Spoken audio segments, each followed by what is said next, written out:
گردے کا مریض اگر صاحب استطاعت نہیں تو فدیہ دے سکتا ہے؟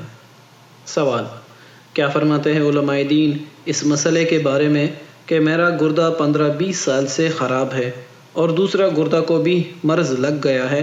میں نے لندن جا کر آپریشن کیا اور گردہ کا 1/3 حصہ کاٹ لیا گیا۔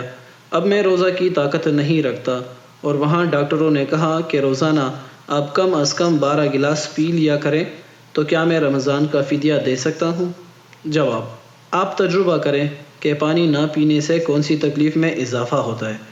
پس اگر تجربے کے بعد معلوم ہوا کہ واضح طور پر تکلیف میں اضافہ ہو رہا ہے تو یہ تجربہ بھی کریں کہ اتنی مقدار پانی رات کے وقت پوری کرنے سے کفایت ہو سکتی ہے یا نہیں۔ اگر کفایت نہیں ہو سکتی اور آپ صاحب استطاعت ہوں اور سرد علاقے کو جا سکتے ہیں اور پھر تکلیف نہ ہو تو آپ فدیہ نہیں دے سکتے، اور بصورت عکس اگر استطاعت نہیں ہے تو فدیہ دے سکتے ہیں۔